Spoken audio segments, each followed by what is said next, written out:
On the map, it appears unremarkable, a small patch of land set against the Persian Gulf, separated from the Iranian mainland by a narrow strip of water. For most of the world, it is little more than a name that surfaces somewhere at the margins of energy analysis. In reality, it is one of the most important places in the entire structure of Iran's economic system. Khark Island is not a peripheral attachment to the state.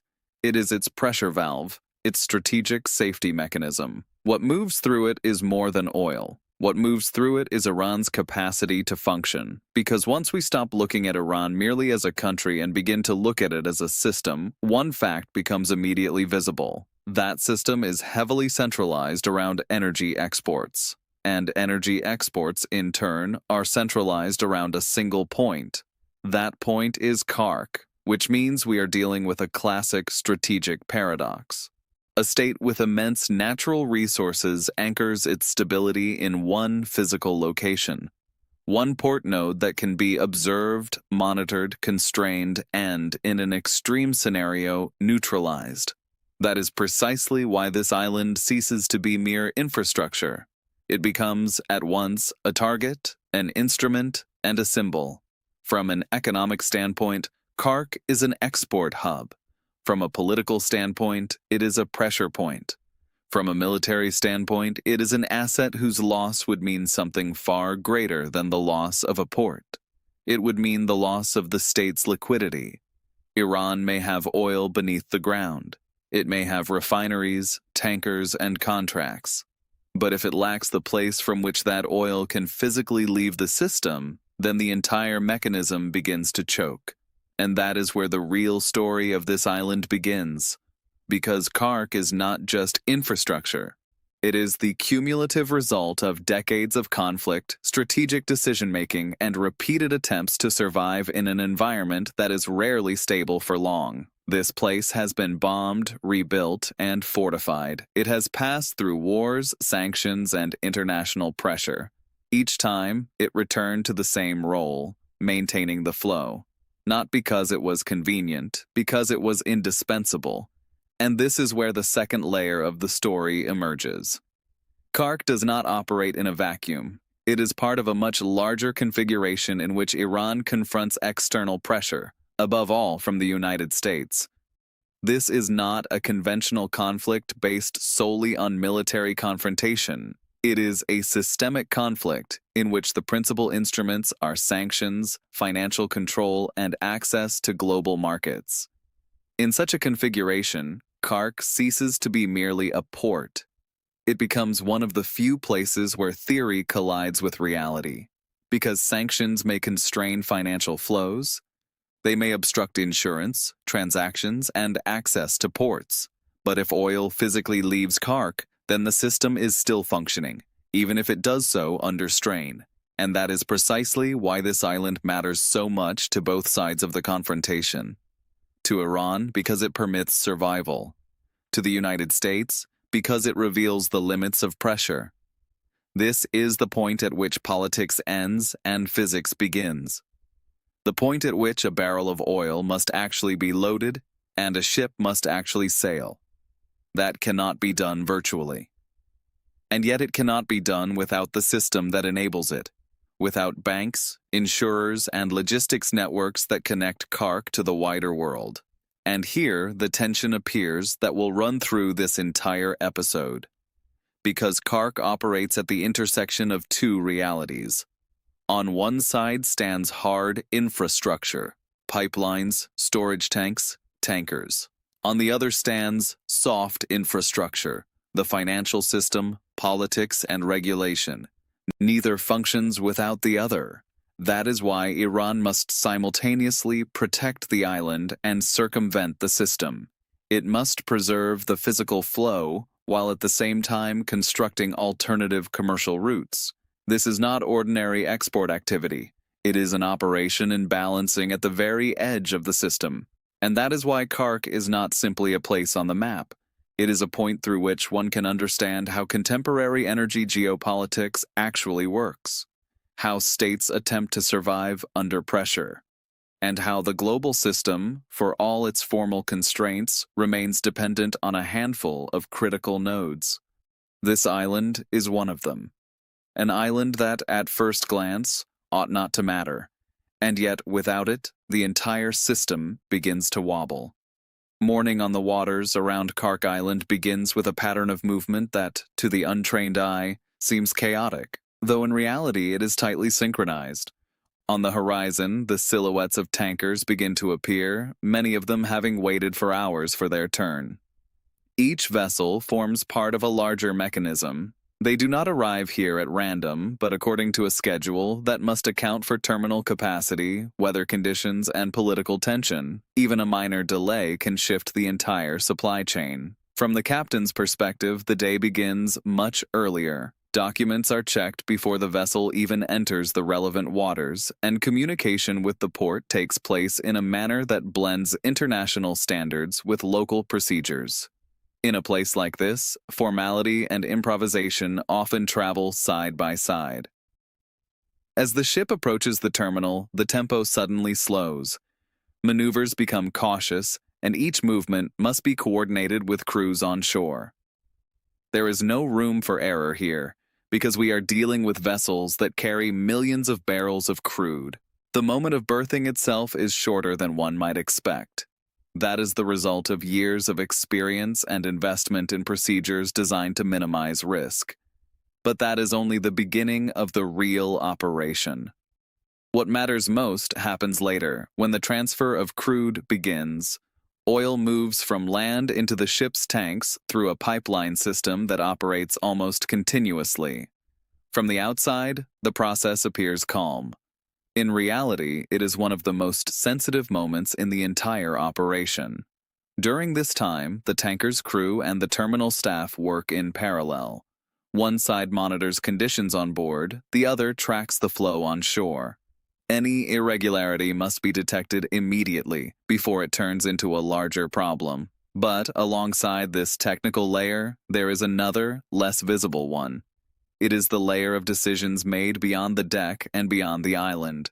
Where will this ship sail? Who will buy the oil? And will the transaction pass through the financial system?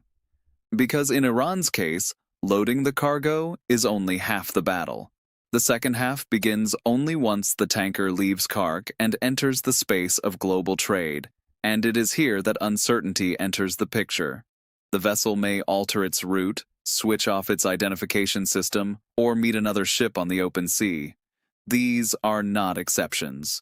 They are part of everyday practice. To an outside observer, it looks like a game of concealment. To those inside the system, it is simply a way of keeping that system alive. Because each voyage is not only a transport operation, but a logistical and political one as well. When the tanker finally pulls away from the terminal, the tension does not disappear. It merely changes form. It moves from physical risk into systemic risk and remains there all the way to the moment of discharge. And that is why a day in the life of such a vessel does not end in port.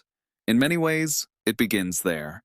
Because Khark is the point of departure, but the real journey takes place between systems, between what is visible on the radar and what is concealed within the architecture of the global economy. And every successive ship that leaves the island repeats the same pattern, each time with the same stakes. At first glance, everything appears simple. A state extracts oil, loads it onto tankers, and sells it on the global market. It is a model familiar for decades and, on the surface, one that seems not to require deeper analysis. In that version of reality, Khark is simply an export terminal, one of many points on the map of global energy trade. Infrastructure that functions as long as demand exists. That intuitive way of thinking is comfortable.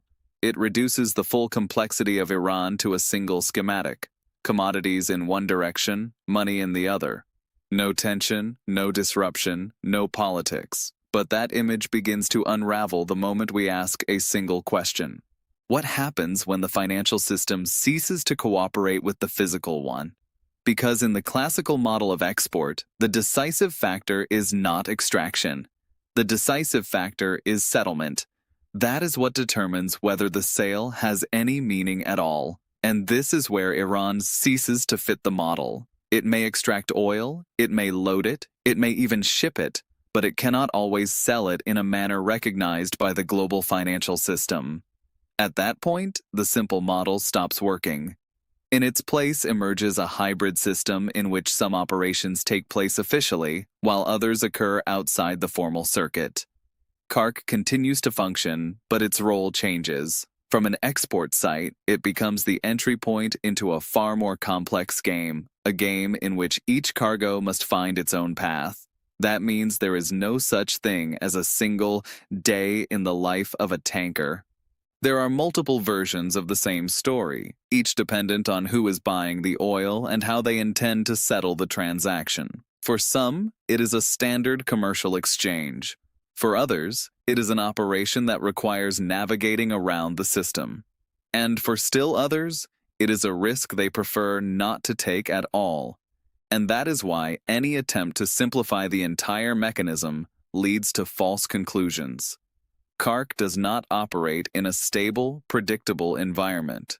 It operates in a system that is permanently disrupted. From the outside, one still sees tankers, one still sees movement, one still sees exports. But what remains invisible is the growing number of layers that separate the physical movement of oil from its financial meaning, and it is precisely that invisible part that decides everything. Because if the oil flows, but the money does not fully return to the system, then the state begins to function differently, more improvisationally, more reactively, more dependent on immediate circumstances. In that sense, Khark is not a stable piece of the puzzle. It is a point of tension, a place where the simple export model collides with political reality, and where every attempt at simplification ends by omitting the most important mechanisms. Once the simplified image of export is discarded, something far more complex begins to emerge. Iran does not function like a classical oil exporter, but rather like a system that has been forced into continuous adaptation. This is not a stable structure. It is a mechanism in permanent motion. Within that mechanism, Khark ceases to be merely a logistical point. It becomes the place where the process of adaptation begins. Every loading operation is not only a technical procedure, but the start of decisions that will shape the rest of the transaction. Because the system must operate despite constraints. Sanctions do not halt the physical flow of oil, but they alter the conditions under which that flow takes place. That means more intermediaries, more risk, and more uncertainty. In practice, what emerges is something that can be called a parallel architecture of trade. Official channels are partially closed, so alternatives appear. They are not always transparent, not always stable, but sufficient to keep the flow alive. Within that architecture, every element matters. The ship's flag, the voyage route, the settlement method, even the timing of entry into the destination port. These are details that, in a normal system, would be secondary. Here, they become decisive. As a result, trade ceases to be predictable. Each transaction is, in a sense, renegotiated from the ground up, not only in terms of price, but in terms of how it will actually be executed. From the standpoint of the state, this means losing part of its control. The system still functions, but not always optimally. Losses appear, delays accumulate, and compromises become necessary. At the same time, however, something else appears as well. A capacity to function under conditions that would be paralyzing for many other states. Iran is learning to operate within a system of constraints, not merely in spite of it. And it is here that Khark acquires a new dimension. Not as a stable center of export, but as the point of entry into a system operating at the edge of formality, a place where a process begins whose final form is not always fully known at the outset. Because once a tanker leaves the island, its route is no longer merely logistical, it becomes part of a larger configuration in which what matters is not only where it sails, but how it sails, and under whose oversight. That makes every voyage simultaneously an economic and a political operation, even if no one says so openly, even if everything outwardly resembles a routine shipment of crude. And that is why this system cannot be judged by classical standards of efficiency. It was not designed to be optimal. It was adapted for survival, and survival follows different rules. The objective is not the maximization of profit. It is the preservation of continuity. It is to ensure that oil continues to flow, even as the path becomes ever more complicated. And as long as Khark functions, that system continues to breathe. When people speak of sanctions, the image that often appears is a political decision, a signature, a press conference, a communiqué carried by the media. In reality, that is only the beginning of the process. Sanctions do not function like a physical blockade. They do not stop ships at sea or close ports by force. They work differently, through the system that surrounds every element of global trade.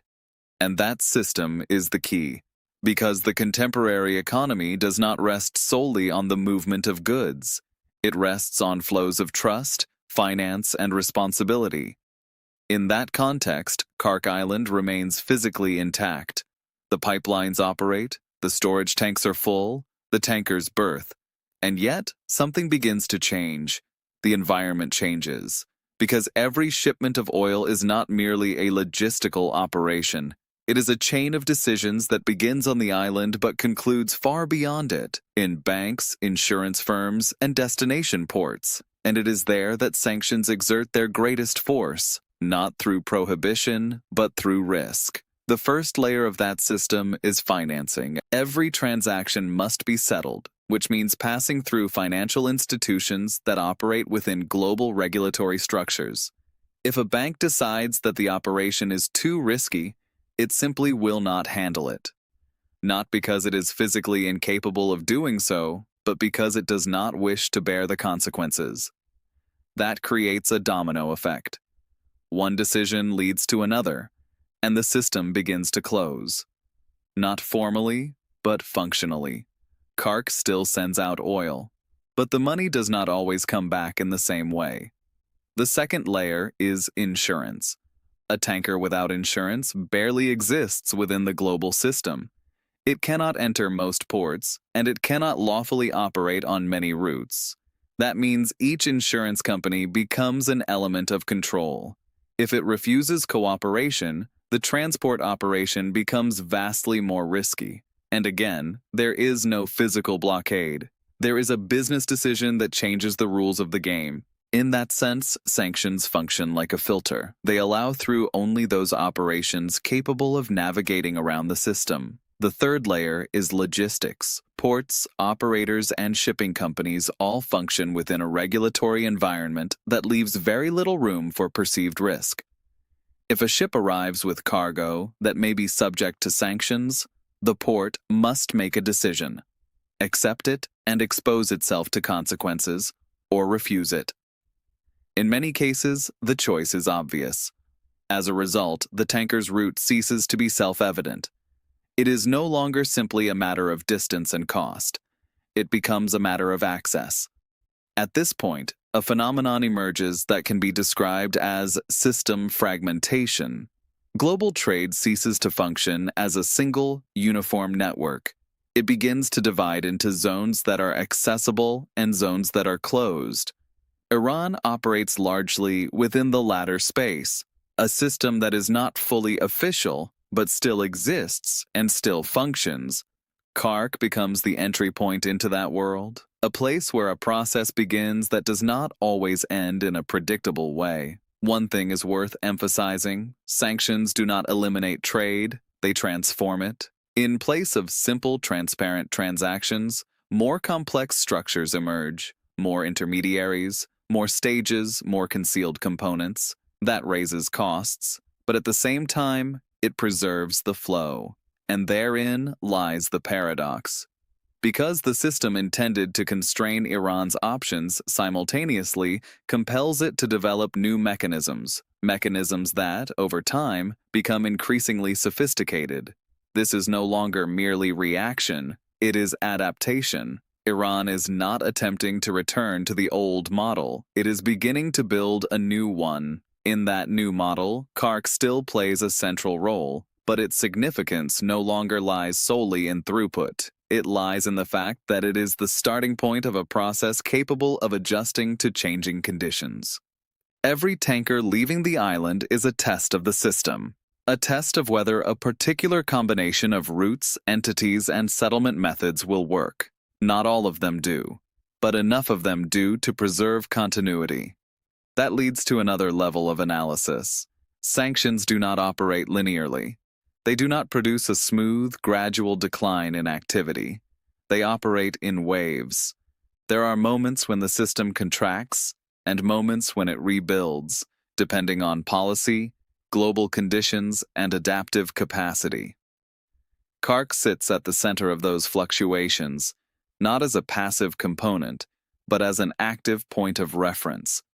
It is also worth understanding the psychology of this system. Decisions are not made solely on the basis of regulations. They are made on the basis of perceived risk. A company may, in theory, be able to participate in a transaction, but if it judges the reputational risk too high, it simply withdraws. That gives sanctions another form of power. They operate not only through regulation, but through atmosphere, an atmosphere of uncertainty. And that uncertainty is one of the most important elements in the entire system because it cannot be easily measured. It cannot be precisely controlled, but it can be intensified. And that is exactly what sanctions do. In this context, Khark functions like a fixed point in an unstable environment, a place that continues to operate despite limitations, despite pressure, despite shifting conditions. That gives Iran a certain level of predictability, even if the rest of the system remains fluid. But at the same time, it deepens the country's dependence on that one place. And here we return to the paradox that runs through this entire episode.